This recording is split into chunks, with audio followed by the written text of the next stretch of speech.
And in terms of your vision and talking about those frameworks and those principles and how that fits other ways, it's like, if that's not you having an abundance mindset, you applying that to everything else. You think about a seed, you think about it's something in you, it's planted that can grow more of you. Like, that's us. That's humans too. It's seeds inside of us, you plant it. And you we were seeds, right? You know, because we were seeds was in my womb. Absolutely. It came out, and then we had seeds. Absolutely. Same thing. And it's the same thing with like you said, with food. And so having that understanding of just the world and the science behind it, like, that's not magical.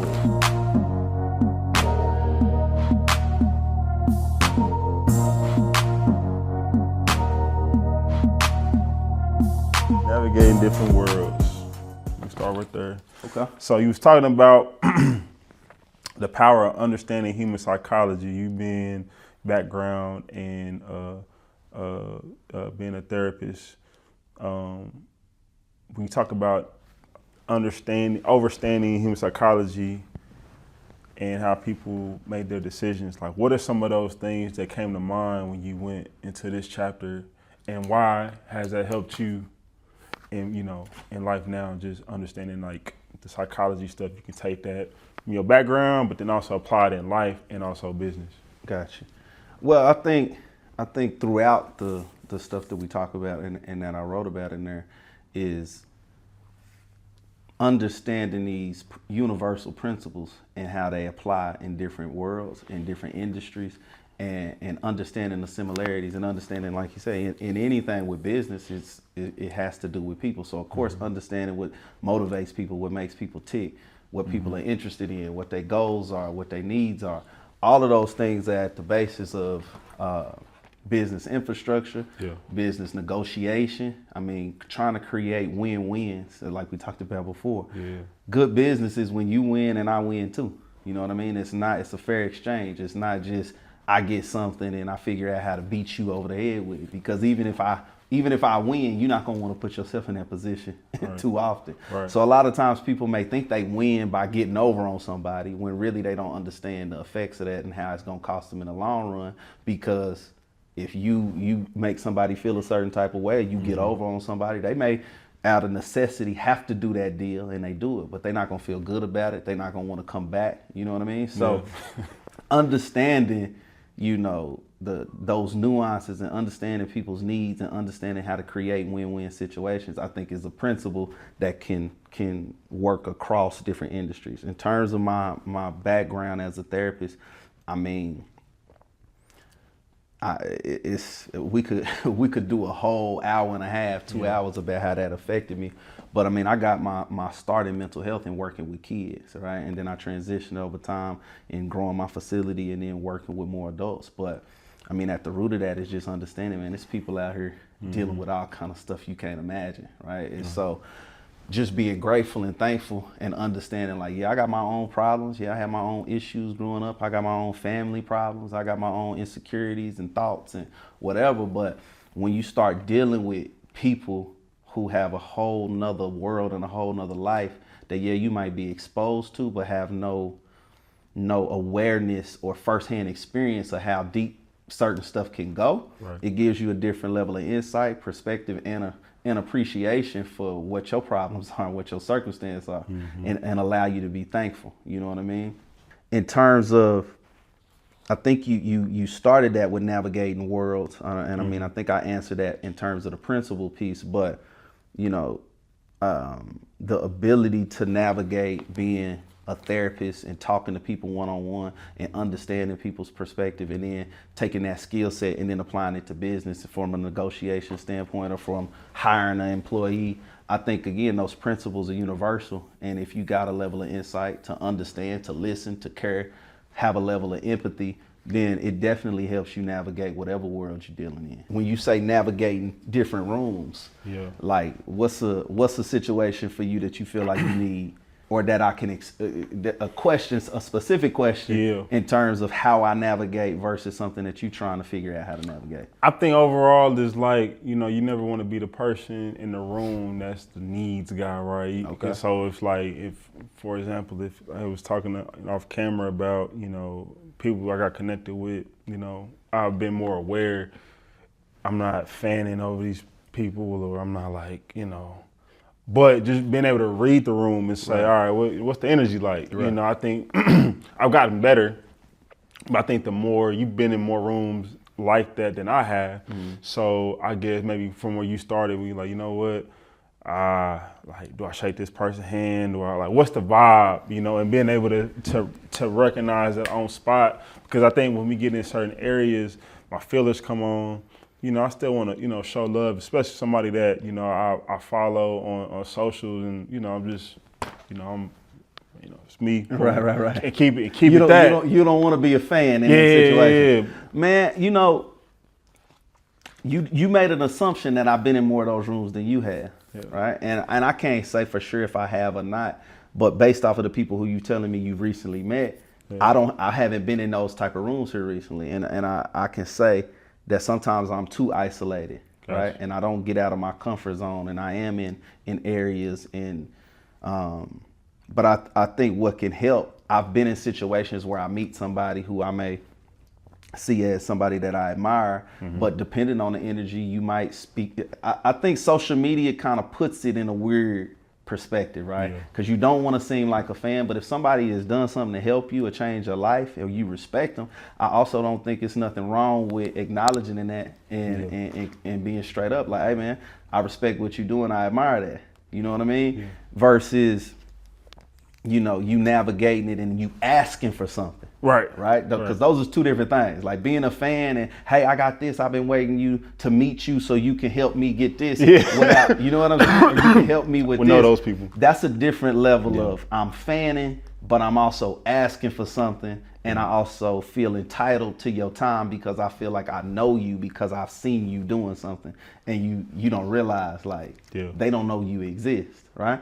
But what I have found and what I try to be is I understand people may view me a certain type of way. So I try to be open to, I understand people think they may know me in a certain type of way because they see me do something or they heard of me doing something. Or, you know what I mean? Yeah. And I think it's a balance of you don't want to be awkward, right? You don't want to be, hey man, can I take a picture? Can I? You know what I mean? But if it's in the flow and that's the vibe and that's what's going on, it ain't nothing wrong with showing a level of respect. And hey man, can I get a photo with you? I respect what you're doing, and that's the environment and the time for that. Cool. If he's sitting down with his family and you bump into him and it's not really that mode or that environment, then it can be a little awkward that you that's the first thing you go. But you could still give your flowers to show respect. You know what I mean? I think all of it comes down to you being you and being authentic.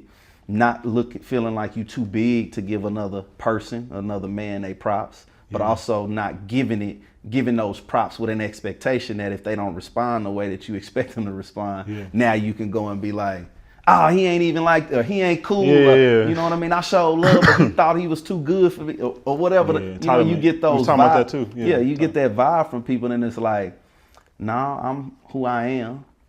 I appreciate the compliment. But I think that goes back to, when you're dealing with confident people and successful people, one thing that they can master and balance is they don't get too high from the compliments and they don't get too low from the criticism, right? And so sometimes somebody can come give you a compliment, and if you don't immediately reciprocate it, or you don't immediately, you know what I mean? Then they feel like you wasn't receptive, or you played me, or you think you better than me, and it's like, nah, I mean, I appreciate the compliment, but ultimately, if you're not doing it for that, you don't get too high and you don't get too embraced with people overly complimenting you, right? But different people can read that wrong in different rooms. So I think the biggest thing is, again, it comes down to being authentic and not feel slighted by anything, but also not having too high of an expectation. And if you go in a room with figuring out how you can add value, how you can make connections, how you can connect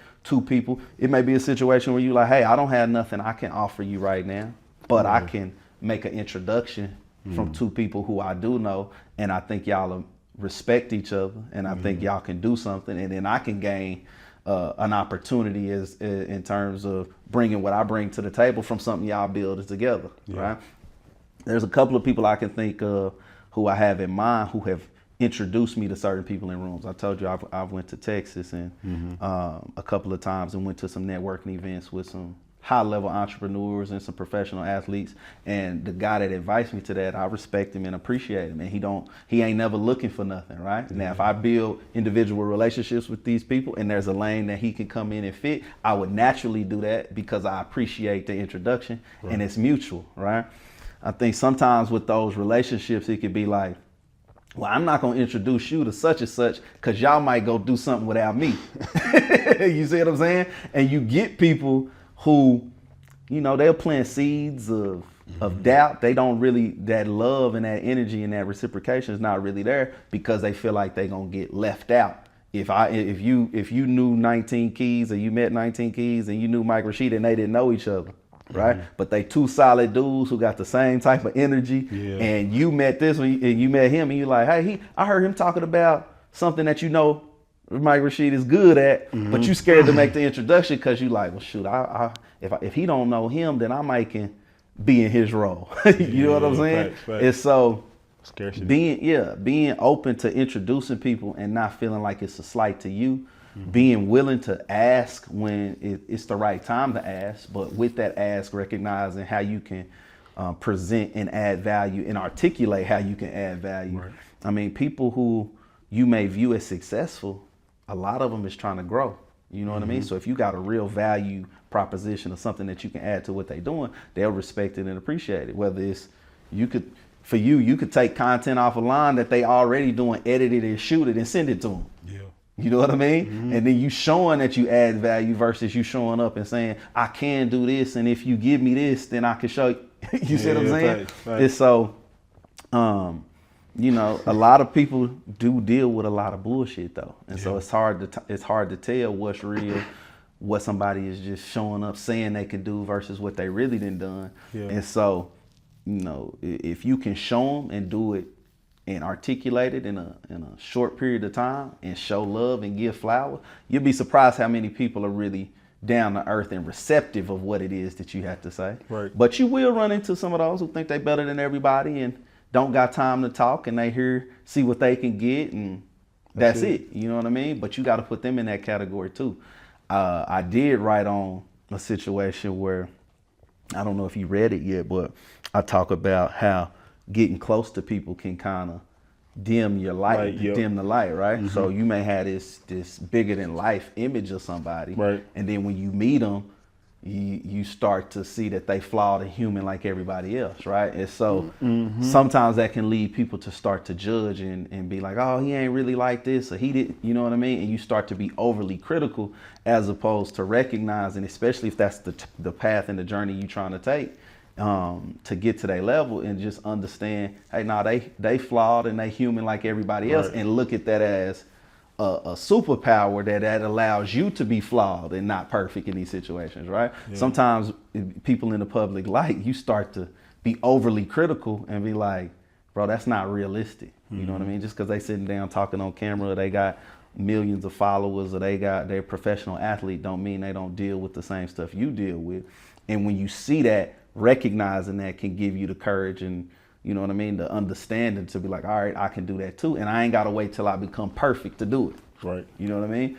But there's the other side of, you built up this person so big in your mind, then you meet them and they shoes dirty and they got a booger in their nose and you like, he ain't who I thought he was. I can't never respect him again. You know what I'm saying? And you'd be surprised, like different people perceive that differently. You know what I mean? It's just more of a matter of who you gonna be. What was your intention when you went into the room? If you there really doing business and you really there offering that support to your guy, then the other people who are around can see that, feel if that's genuine, see if it's authentic, see how y'all treat each other, see if that's really love, or if you really there just to get something from him. Right. And those things may present opportunities when they need somebody to come in and film something. They saw how you handled them, how you went above and beyond, how it wasn't just transactional and it was genuine, and they want that kind of energy around. That naturally it comes and builds those relationships. Versus if you too overly trying to get with me, and I look at my man who brought me here, gave you an opportunity, and you low key, you ain't saying it, but you really like, man, I'm really trying to go to the next level, and I really want to. And it's like, hold on, bro, you low key indirectly disrespected the dude who got you in the room. Yeah. You know what I'm saying? Because you indirectly telling me you don't like the situation you in, and you trying to put that. So if a dude is in tune, he gonna be able to see through that and be like, okay, dude is here for opportunity. And again, it's nothing wrong with that. But if you presenting it like this is your man and you riding for him, but when he step away, you looking for the next opportunity and you willing to throw him under the bus to get it, that's gonna come through, and somebody else is gonna see that and be like, okay, well, that's how you gonna treat me in that situation. When you don't get what you want from me, when you done with me, right? Are you done with me? You gonna move on, and people can sense that. So I think for the type of rooms you discussed, those are the things that would come to mind in terms of how to navigate that. Just being genuine, being authentic, and letting the opportunities come. Be willing to introduce people who you think can add value to each other, and be confident in the value that you bring to the room. Perspective, right? So like, for example, Dylan, it was the guy that did a lot of shooting for us before, right? And so he's a white guy, cool, but he was around so much, he became a part of our family in terms of he got his own relationships with people. That's why he hadn't been shooting for a while with us, but he made it a point to come to Michaela's thing because they had their own relationship, right? And when he first came around, of course we didn't have that relationship because he was just getting there, right? But I got the kind of family vibe that nobody is gonna be treated like, oh, you just the camera dude. Right? You come in, my mama gonna be like, hey, you hungry? You want something to eat? Hey, y'all want this? My mama gonna offer that no matter what I told you to do. You see what I'm saying? And I'm not really telling you to do much because, again, depending on what we're doing, we want it to be organic. We want to shoot, but you are hired to do something, right? One of the things that, again, what I just mentioned is I said sometimes people will be afraid that if y'all make the connection without me in the middle of it, y'all might do something without me, and then that leaves me out. That's an element of what it sounds like could possibly be at play, even if the other two people who are talking don't get that at all. Right. You know what I mean? But then there could be the way that you handle something out of line, and then this person could come back to me and be like, hey, your boy was trying to, you see what I'm saying? But for me not to be there, I can't say which one it was. It's just more of you being aware of the possibilities in that, and then figuring out how to navigate that. If you supposed to be here with him and he's the type of client that, hey, I hired you to be here, be seen, not heard, this is all about me, that might be his demeanor. That don't make him wrong. That may be what he need to do, and he there on the job and a mission. He done paid a whole lot of money for all of these people to be here. He got a short window to maximize it. He trying to get as much content that or relationships and conversation between him and somebody else. So what I'm describing, I don't even mean that as a criticism. I mean it as a person like you need to be aware of all of those variables and all of those factors to see how that could affect somebody and how they respond to it, right? But then it could also be, I want to be the center of attention, and I also don't want you getting too much spotlight for connections and relationships that I want. Right? Now, again, that's not me saying him because I don't know. And it's not even him. He was saying other people. Right. And he could be seeing in other people exactly what I'm describing. Right. And so they can be looking at it like, oh, that's not really your role. But again, I think for you, it comes down to being authentic, confident, and showing real love and letting your talent speak for itself and doing what you're supposed to do. And those opportunities are going to come. Right. I could be in a situation where I can downplay what I've done in certain situations to make other people comfortable. I've done that, right? I'm not saying that you should do that though, right? But there's times where you can have a level of power that you don't really have to show it. That's what he was saying. You see what I'm saying? That was his exact word. Yeah, and that's when you know you got it. Sometimes the power is in not showing it. You know what I'm saying? When you're trying to convince yourself that you got the power, it can come off to other people like you are selling, right? Versus just being and you in that environment. I've had situations where, and again, no disrespect to anybody particularly, but I've had situations with people in my family, with women in my family specifically, who you know, they may observe something that they take as disrespectful and think that I should respond a certain type of way because they would respond emotionally to somebody disrespecting them or handling a situation. And I had to be in a position to explain to them, like, listen, if I'm controlling this or I have the final say or the decision making, I understand how that can make other people interact with me or be uncomfortable. Yeah. But me knowing that I can is enough in a lot of situations. I don't have to do it to prove that I can do it. I know I can do it. They know that I can do it. Right. That's enough in certain situations. So being comfortable with that and knowing, like, I know what I bring to the table. I know my talents are there. I know my skills are there. So I don't have to go around and flash it, right? I don't have to go around and tell everybody that I meet who I am, what my title is. My title will show based off of the impact and you seeing how I move in this situation when you interact. Or you like something that you see and it's dope and you see the vinyl on the table and then you naturally ask, well, who did this for you? And I'm standing over there in the corner and you say me. Mm-hmm. Versus he put it on the table and I pick it up like, yeah, I did this if you want. You see what I'm saying? Yeah. And again, I'm not saying you did that. Yeah. I'm just saying those are the kind of situations that your power is definitely amplified when other people can speak it for you and your actions just demonstrate it as opposed to you going around selling it and telling people this is what I'm capable of, this is what I can do. But I'm also, just like we said before, it can sound hypocritical. Yeah. It's not, because you gotta know when it's time to, hey, this is my one shot, this is my one introduction. I need to let you know what I do and what I'm capable of, and I need to speak it and be bold and put it in your face. But then there's other times where I'm navigating these rooms and emotions and eyes and different people's feelings, and where me just letting the work speak for itself is going to be more impactful and more valuable to the situation that you're in. Yeah. I think that's where I'm at, is like the knowing. This is still on topic, what we're talking about, navigating these different worlds, because you know, I'm in a high demand season of my life. You know, we was talking about food security. Everybody trying to do the food stuff. Mm-hmm.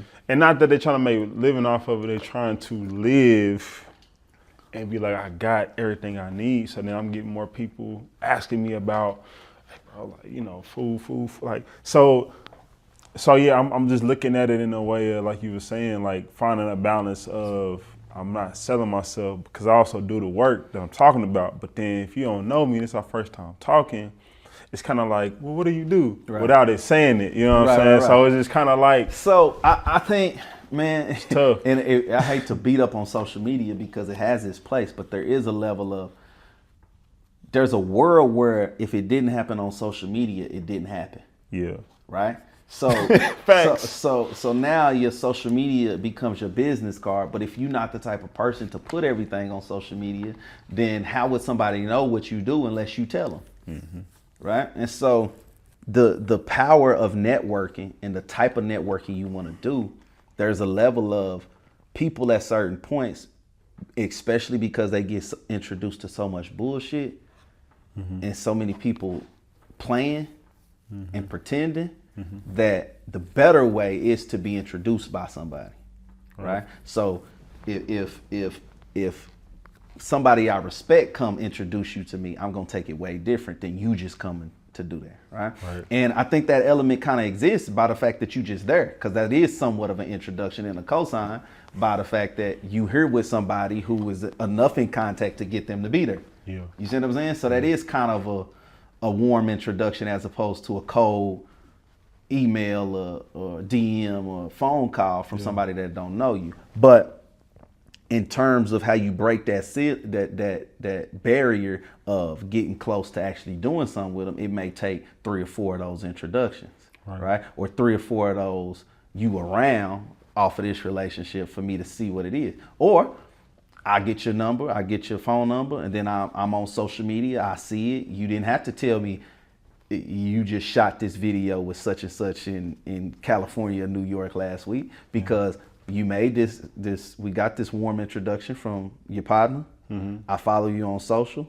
I see all the stuff that you did over the last 3-4 months. And I'm like, oh, okay, I didn't know he was doing all of this. You know what I mean? Yeah. And it kind of take you by surprise as opposed to I'm sitting down. I just got here off a long flight, and you sit down and you showing me all of your Instagram. Yeah. Immediately, it's not that you wrong for doing it. It's overwhelming because I'm sitting here like, bro, read the room.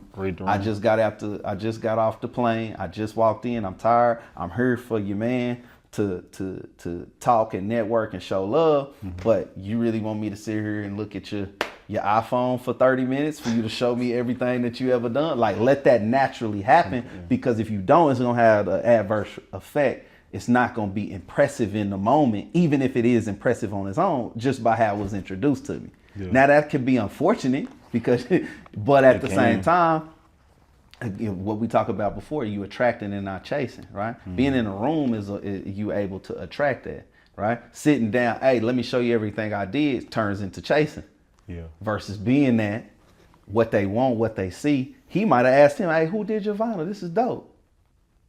And he telling you it's magnified now because I was searching for it. You attracted that. Versus, hey, you see that right there? I did that, man. I could do. And it's like, bro, I wasn't even thinking about vinyl. Now it's at the wrong time. The time, even though I want it, not right now. You see what I'm saying? So you got to be able to read the room and have the timing and have the confidence that it is going to come to you or whatever you want, and put yourself in position to attract it. All right. So that was good. So I just got to cut out a piece. Talking specific. I'll be like you. I'll be like, man. You don't want it to come off no type of way. Yeah, it's just like the context is everything, bro. This stuff is really like, people really get sensitive about this stuff. I know. And I just don't. Nah, bro, I ain't say none of that. and I'm giving hypotheticals, but using his name as an example, and somebody else who done helped and put you in position to introduce you, like, nigga, don't use me as no example for that nigga to make, you know what I mean? So yeah, you gotta navigate it, but if you listen to it in its entirety, nobody should really be offended by it, because really what we're talking about is principles. Yeah. These principles apply no matter who the player is. Yeah. You see what I'm saying? But at the same time, you got to be knowledgeable and respectful to your relationships to know if you do say somebody's name, it's no way they can't personalize it. Yeah. You know what I'm saying? And you know, why do you think so many, not to cut your wisdom, but why do you feel a lot of people have lost principles, man? Principles literally govern how we existed, and I see it declining more and more. You know what I mean? Especially with our people. I think specifically, whether we talking about money, we talking about attention, we talking about whatever the currency is, I mean, people are willing to do whatever to get those things, right? And I mean, resources and money, it's not everything, but at least in that situation, it is important. It makes sense. Attention is something it's different, right? Attention and fame, like I believe in this world right now that a lot of people, if they could choose, they'd rather have the attention and fame over the resources and the money. And we are in a world where people have realized that they can turn attention into resources and currency and do good with it. And so we do live in an attention age in that way. But from a principle standpoint, it's like you still got to have a level of character of stuff you willing to do and stuff you not willing to do to get it. You know what I mean? I think everything being so focused on that kind of stuff and materialism has put people into, I want to be viewed a certain way and I'm willing to do whatever. And I don't really know how to do it. So any opportunity that you present me that looks like it could get me to that, I'm willing to do it without really questioning, you know, why, who I am, how does this fit into my moral code? How does this fit into my principles, how I was raised?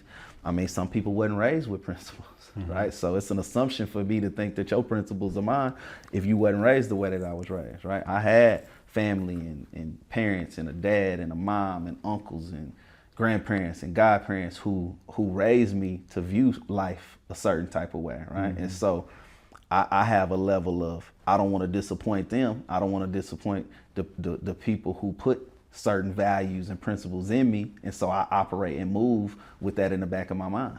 You know what I mean? And I think that we need that back. I think it's a level of people ain't embarrassed or ashamed of nothing. You know what I mean? They just willing to do whatever. And if they could say it was cool, it got some likes or it made some money, they'll do whatever it takes to do that. I wasn't raised like that. And You know, I think putting out information and doing what we're doing to tell people that ain't the way to go is important, and it's on us to do some of that. We can't do it by ourselves. Yeah. But, you know, in terms of principles, it's certain stuff that I just won't do. Yeah. You know what I mean? And it's certain Absolutely. stuff that I just feel like it's right and wrong. And if I think it's the right thing to do, I'm gonna do it regardless if it's popular, regardless if it get attention, regardless if I lose money doing it. If I think it's the right thing, that's how I'm wired. That's how I'm gonna move. Yeah. I think definitely.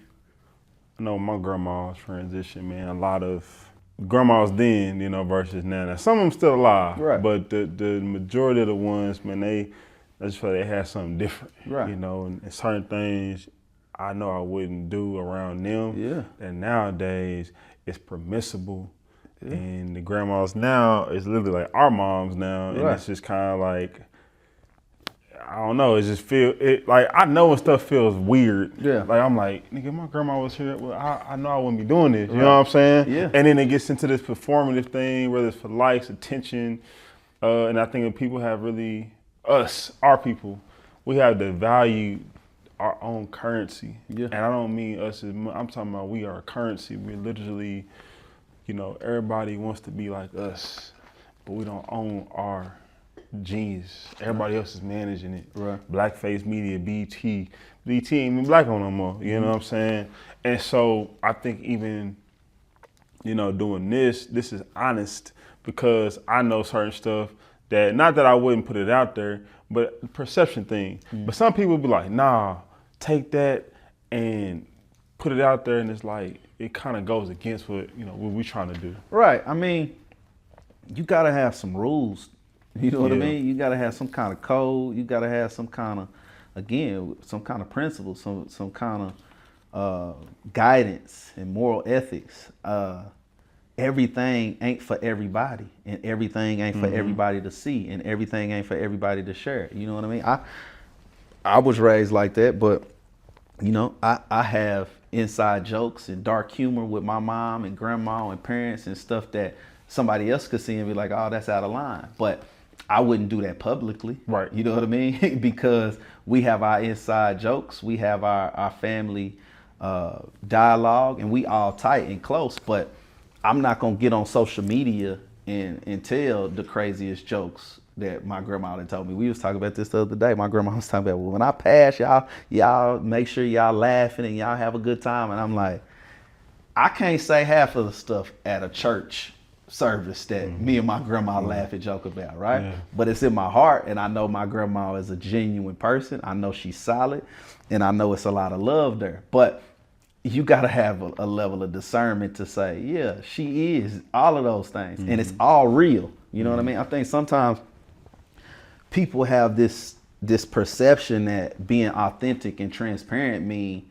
you don't have no boundaries and you can just do whatever. And if you're not doing whatever and they see you got another side to you, that you're not being real and authentic. And I think there can be some truth to it if you just two completely different people, right? You not being genuine to who you are. You show up on camera as one person, you show up to work as one person, but then when you go home, you're a completely different person, right?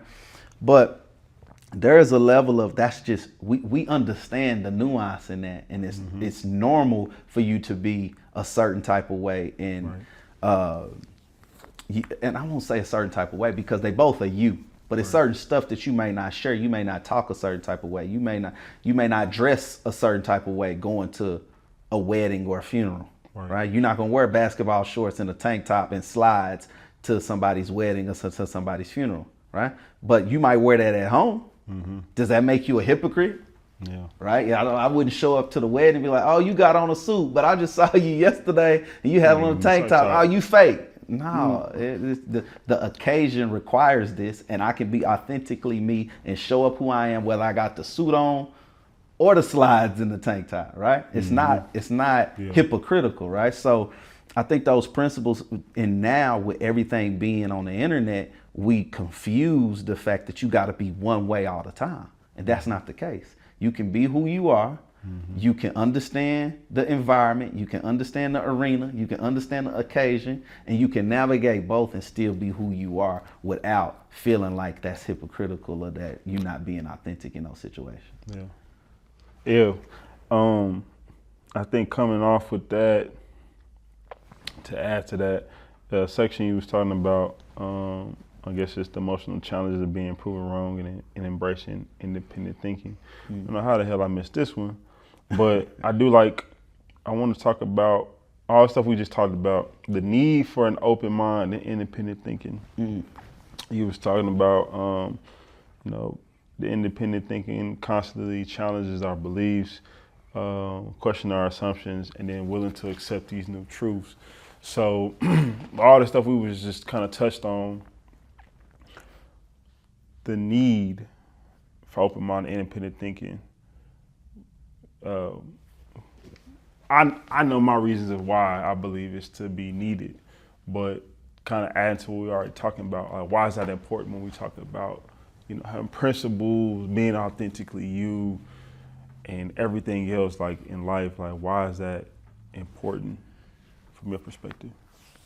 So I'll take that two parts and say this. I think independent thinking is thinking for yourself, but it don't mean only thinking about yourself, right? And so, at an early age, my pops used to tell me all the time, like, if somebody tell you something, don't just go with it just because they older than you. Don't just go with it because they're a teacher. And it wasn't a situation, because he also established a level of respect for authority, right? And I think, again, you got to have both, right? Because if you tell a kid and you tell me, hey, think for yourself, but you don't give them the level of understanding of how to be respectful, and they don't have any respect for anything, then they just go off in the world and think, I can do whatever I want because I was taught to think independent. Shannon told me. Yeah, and it's not that. Like, you got to have it in balance. But just, again, I think being authentic, being confident in what's yours is going to be yours, but being able to read the room, see different sides, different perspectives. Like, I may listen to something that's super liberal. I may listen to something that's super conservative. I may listen to rap. I may listen to gospel, right? And again, I can enjoy both. I can understand both perspectives. I can, listen to somebody who says something from one side that's deemed completely to be the opposite of the other side. And if it makes sense, it makes sense. I'm not really looking. What I've come to learn is a lot of people move that they don't really care about the truth. They don't really care about what's said. They care about who said it and if they like them. And to me, that's the opposite of how it should be. If you say something that makes sense, even though I don't like you, or I don't agree with, and I say that, even though I may not agree with everything that you do or how you live your life, if you say something and it makes sense and it's rooted in truth, and I can verify, I can understand it, I can see that perspective, I'm not going to take that away from you because we have a disagreement or you have something else that I disagree with or don't like, right? And versus somebody else who I could love to death and grow up with, parents, family, raise me, love them to death, but they say something that's completely out of line, or something that I know to be false, or know something that's wrong or leading somebody the wrong direction. I'm confident enough to disagree with it. I don't have to go along with it because I love you. You know what I'm saying? So I think in terms of independent thinking at its root is being able to take in information, being able to discern between what's right, what's wrong, what's fact, what's fiction, and not taking emotions or taking who you like or dislike as the lens you view and hear everything through, right? I'm able to listen to multiple sides, multiple perspectives, and then come up with my own understanding, my own conclusion based off of all of the information I have. And being willing to be wrong or change my mind or change my perspective if I'm given new information. Like, that's the dumbest stuff that's out there. Right. It's like, you have this set of facts, this level of information, you give an opinion, and then you get new information, but because you already gave an opinion, you closed-minded that you can't. Like, to me, all of that is stifling growth, and it puts people in boxes and makes people more rigid to believe that they can't change their mind, they can't evolve, they can't listen to new perspectives and new information because it may be coming from somewhere that they're not as familiar with or they don't have an allegiance to already, right? So I think at its core, independent thinking, that's what it looks like for me, is to be able to be open and make my own decisions and being cool with my decisions and being cool with you if you disagree. You know what I mean? Like I don't move around in the world thinking everybody got to agree with me. And if they don't agree with me, we enemies and we got a problem. Yeah. I'm perfectly fine with understanding your perspective. I had that experience. Sometimes people think that if you don't agree with them, that you don't understand. And my thing is no, I completely understand what you're saying, and I got a different opinion. I just don't agree with it. And I don't agree with it. That's And okay. I'm cool with it. And I'm cool with being cool with you after this. You know what I'm saying? So I think as we continue to strive and continue to try to grow and build, different opinions is what we need. I already know what I think. You know what I mean? And if you already know what you think, the only way we're gonna grow is to take feedback, have a different set of opinions, a different set of strategies, and then see which one ultimately prevails and which one is best. And if we got a common goal, we should be able to get there no matter whose idea it was. You know what I mean? I'm willing to, if it's gonna help us win and you got a way to do it, I'm trying to win. I ain't the type of person to only want to win if it worked my way. Right. You know what I'm saying? Yeah. If we on the same team, you got a different opinion, you got something I didn't think of, bring it to my attention. Because as I continue to grow and learn more, the more I realize I don't know. Yeah. You know what I'm saying? Yeah. It's the people who learn a little bit and think they know everything that's really the problem. Yeah. And because now it's not that you don't know, it's that you think you already know, so you ain't open-minded to nothing else. You know what I'm saying? So One way. You know, I try to be open-minded, but I also, you know, if it's something that I know and I know it, I'm gonna be convicted about it, and I'm gonna stand on it, and I'm gonna be strong-minded about it. If it's something, you bring up something about rocket science, I know that ain't my lane, so I don't have to be the expert in the room of that. Yeah. You know what I mean? We start talking about real estate, we start talking about my niche, we start talking about something I'm confident in, I'm gonna speak with a level of confidence that can come off to somebody that you think you know everything. Like, nah, but about this, I know. I know a lot. You know what I mean? And I'm still open to being wrong, or I'm open to evolving in that too. You know what I mean? But I don't think everybody got to be an expert on everything. You know what I mean? It's okay for you to know about media and social media and content and be a genius in it, like you said. But you got to feel like you got to have that level of genius in every lane, or you not meeting a standard. You can't master everything. That's good. You know what I mean? Yeah. So even in that, like embracing, because we talk about growth and stuff you learn and stuff you don't know. How about embracing that, right? And then learning how to navigate through those challenges that come with it. Because even, you know, I've been in media for almost 20 years. And so now it's parts of me that I have grown and evolved from, and then I'm on to other things. I'm learning about publications and syndicate deals and distribution and stuff worlds I necessarily been in, but I'm learning about. And for you, because I remember we was talking, you was just like, man, all right, I think I mastered this part of the real estate, but I'm trying to go get the bigger projects. So that comes with some pain, and you're gonna fail. So like, importance of embracing that as you grow, you're going to fail. But like, it's been times where I'm just like, I look at my bank account, so I'm like, damn, you know, should I go, you know, do something over here real quick? And then you get away from with what you're supposed to be doing, but you know deep down what you're supposed to be doing, but then you have to navigate again and then really embrace the failures, but it doesn't mean it's over though. Right. No, you summed it up, because that's what I was about to say. I think, you know, a lot of these topics, or a lot of things that we could say it's universal stuff that has been said before, right? I don't fail. I learn from it, lessons, and as much as a lot of those sayings are cliche, they real. You know what I mean? Because even when you say, hey, you're gonna get started, but you're gonna fail, it's like there's a finality to that don't sit well with my soul and my spirit when I hear you say it like that, even if you don't mean it like that, right? Because when I think about failing, I'm thinking about it's over. You know what I mean? Right. If it ain't over, I didn't fail.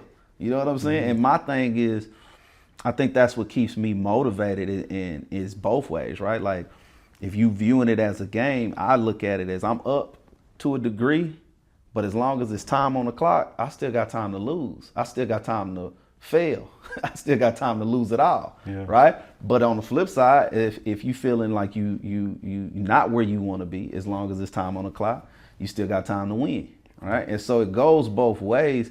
For me, I don't really view anything I've done as a failure. You know what I mean? I definitely could point to things in my life that happened that didn't go the way that I wanted to go in the moment. But then in looking back on it, I mean, it is lessons, and it is, if you view it as it's part of the journey, that you can't get to the wins without learning some lessons along the way. But those failures, quote unquote, is just feedback and information for you to adjust so that when you do it next time, it works. Right. And so the games that I'm trying to play and the numbers that I'm trying to get to and the industries that I'm trying to maximize and continue to win in, the numbers at certain levels are crazy, right? In terms of my aspirations and things that I see that I think are possible, right? If I don't do it, that's fine. But as long as I'm set on that and I got something to work towards. But the way I view it is, if I lose on a project on a couple of $100, a couple of $1,000 here, and I get that lesson off of that, that just saves me money at the level that I know I'm going to. Right. So you may look at it and be like, damn, you lost $3 grand, $5 grand, $10 grand on this deal. And I'm thinking about the way I look at it is, when I start playing with bigger numbers, that just saved me $100,000 because I'm not going to make that same mistake again. You see what I'm saying? And so I really do believe that's more about mindset. But to me, the way that I'm wired and the way that I view it, I don't really see it no other way. Right. Because the only way that I lost the 3-4 grand is if I don't do it again, so it don't save me the 100. You see what I'm saying? If I lost 5 here and saved 100, I made $95,000. Versus if I lost the 5 and then I don't get back in the game to do it up at this level, then yeah, it's over with. I lost 5 grand because I went home and tucked my tail and quit. But as long as I'm in the game and as long as I'm trying to get to another level, and I know at that other level, the numbers, the opportunities, the situation, and again, we talking business, these are all lessons in terms of, if you go to college, you pay a tuition, right? So when you get in business, part of the tuition is you take some of these losses, you pay some of these fees for those lessons, and you take that with you so that when the numbers get bigger and the stage get bigger, you don't make the same mistake, and the net is going to be positive. You know what I mean? So I truly believe that if you view it like that and you know what your vision is, as long as you don't stop, you can't lose. Yeah, I feel that way. I feel like I know I can't lose. No, I feel like I know I can't.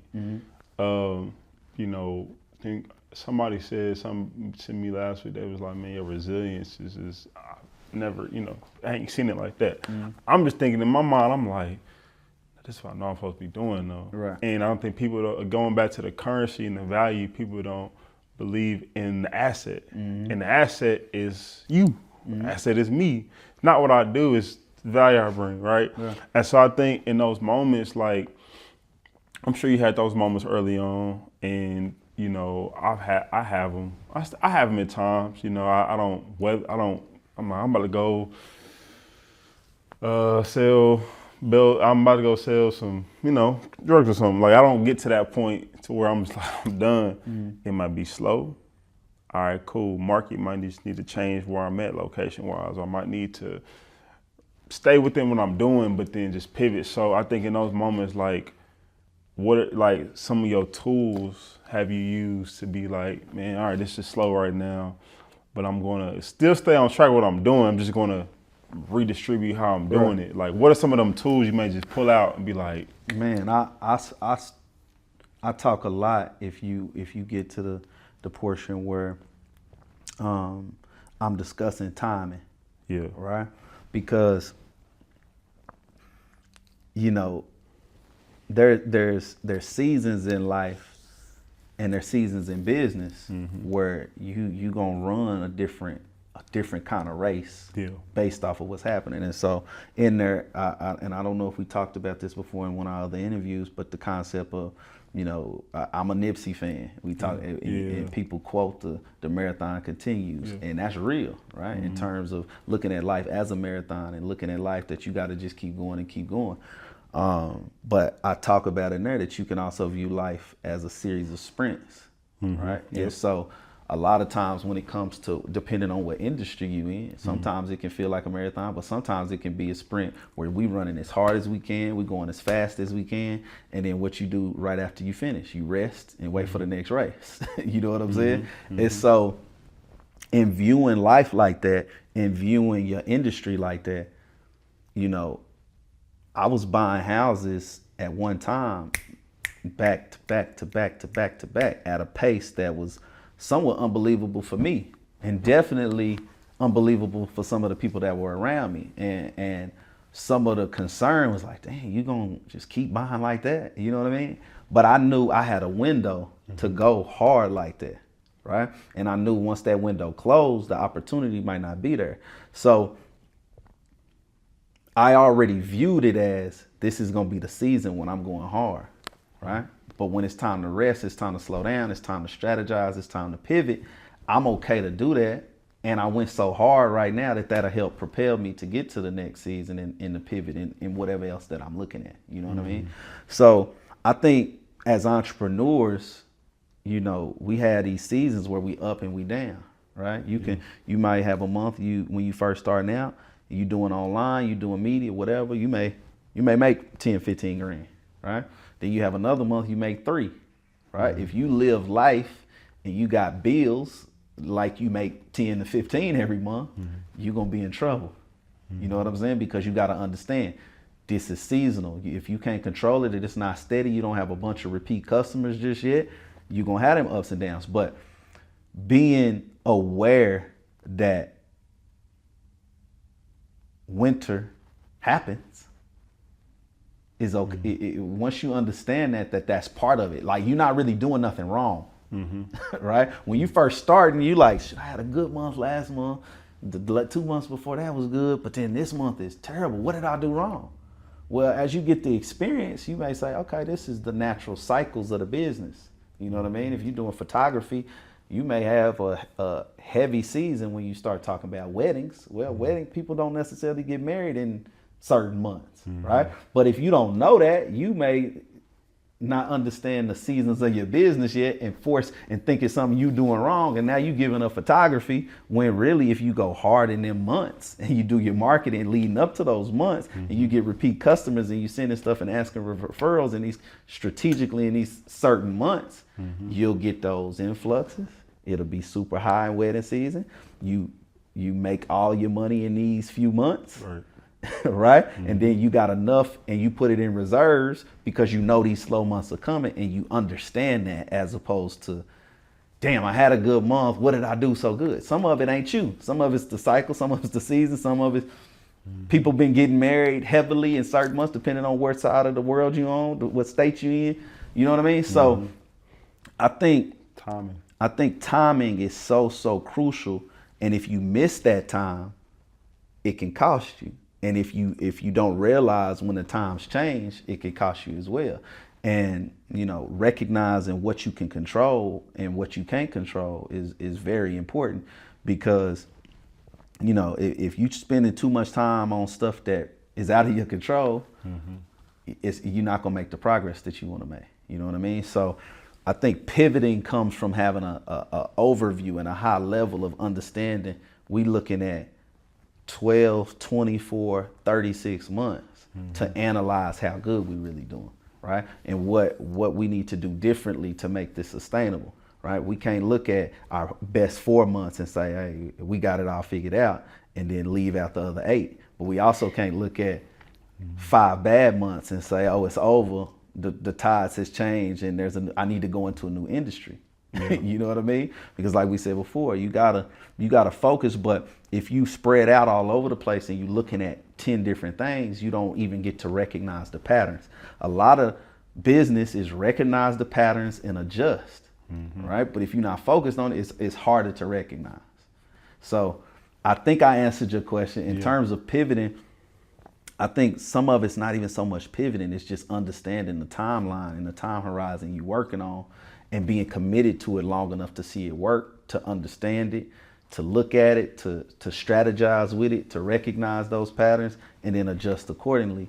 And if you can do that, that's more so applying principles to whatever industry you're gonna go. Because I mean, you're gonna recognize there's different patterns like that in different industries, different businesses. It's definitely, I think knowing your business though is the important part, because then you can, you know, make the necessary adjustments. I don't believe in pivoting your whole concept. If there's something that you gifted in and knowing, I think also it's another thing, knowing what you're good at. Right. I think a lot of people just don't know what they're good at. And this was also a topic because, you know, explaining, I think we kind of touched on, like, you know, like, man, I'm good at real estate. You're not doing 10 other things. Now you might be doing stuff, you know, you got the real estate, but then you got Airbnbs, you got short-term rentals, but then you got stuff that you selling, you got stuff that you holding. Right. But you've created line extension, but it's still real estate. Right. But I had to realize, like, for me, like, me, you know, farming and filmmaking is my two pots, and then I go from there. Some people be doing 10 things and can't, like, why am I having success? Well, your focus is spread. Right. So I think, I guess maybe it's like a last point is maybe, I guess, the importance of identifying what you're good at so that you don't, you know, spread yourself. I think we touched on this before. I don't remember in which one, but I think I've touched on it, but we need to bring clarity to why that's even much more important. Yeah. And I think it goes even back to a bigger point that you may hear certain people say of what you're good at, but what you're passionate about, right?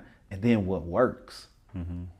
You know what I mean? What you're good at, what you're passionate about, and what works. Right. So I think there's different type of people, right? And I think when you get, I would be lying if I said that real estate was always something I was passionate about and good at, because that's not true, right? But I was interested in it. I understood it to some degree. And then as I got into it and I learned more about it and I understood what it could provide from a freedom side and from a business side and creating opportunities for other people and, you know, freedom to spend with my family and a level of resources to provide the type of lifestyle I wanted to live, I definitely became more passionate about it, right? And so I think sometimes people are too apologetic about doing stuff that works, right? And so it's easier for me to be passionate about something that works. I've found that a lot of times people are passionate about it, but then once they start doing it for money, they lose that passion. Yep. You know what I'm saying? And so, you know, there's a level of, that happens a lot too. Yeah, I mean, there's a level of, hey, I like farming, I like media, but once I got to start dealing with clients, once I'm forced to do it, once I got to show up and harvest and plant, and you know what I mean. Once it becomes somebody's telling me to do it, you start to lose the passion for it, because what you really liked about it is the freedom it brought for you to take your mind off of work and other stuff that was stressing you out. But once you start doing it to make money or a level of income, and it's not rewarding to you to provide the lifestyle and the freedom you want, now you putting constraints and boundaries on it, and it's not just a hobby you pick up and do whenever you want to do it. Right. You're required to do it, and now you don't want to do it no more because it's changing what you really liked about it. You thought you liked gardening, and then you said, I'm passionate about it. Now I make my passion my job, right? To me, there are lucky people who can do that, right? Who can say, hey, I want to be an actor. I'm passionate about it, and it provides the lifestyle that I want, and I only have to work a certain amount of time. It pays enough money for me to live the lifestyle that I want to live. And at the top, there's probably people who are genuinely like that, right? But I think there's a lot of other people who think there's more people like that, who then feel like any kind of negative feedback or any kind of hurdle they run into or any kind of wall they hit, they thinking, oh, well, I ain't passionate about this, so this might not be for me. I need to do something else. I need to find what I'm passionate about. So then you start going down a quest of different stuff that you wanted to do or as a kid. And, you know, again, there's a unique group of people who can find that, or who don't have certain goals that they want to reach from a financial side, who can say, hey, I just want to, if I got food in the house, I'm good with that. And so they can find a lane where they can live off the grid or do whatever it is that they want to do, and that genuinely brings them happiness. But I think there's a lot of people who want a level of freedom financially who would be better off finding their vehicle to become successful financially, and then use those financial resources to put themselves in a position to spend their time doing things and have the freedom that they want to do things they're passionate about. Right? So if I'm passionate about, let's say I'm passionate about coaching basketball, right? I could either be like, okay, I want to coach basketball and I want somebody to pay me to do it, right? But if my resources, my skill level, my talent level is not there for a school or a college or a professional team to pay me enough to support my lifestyle and my family to coach, then I could be as passionate as I want to. It's not working to meet my obligations and provide me the type of lifestyle that I want, right? Or I can find another vehicle like real estate, like stocks, like business, or get a 9 to 5, whatever kind of job you want that provides the lifestyle, the benefits, the security, whatever is important to you. And then you can go coach basketball for free.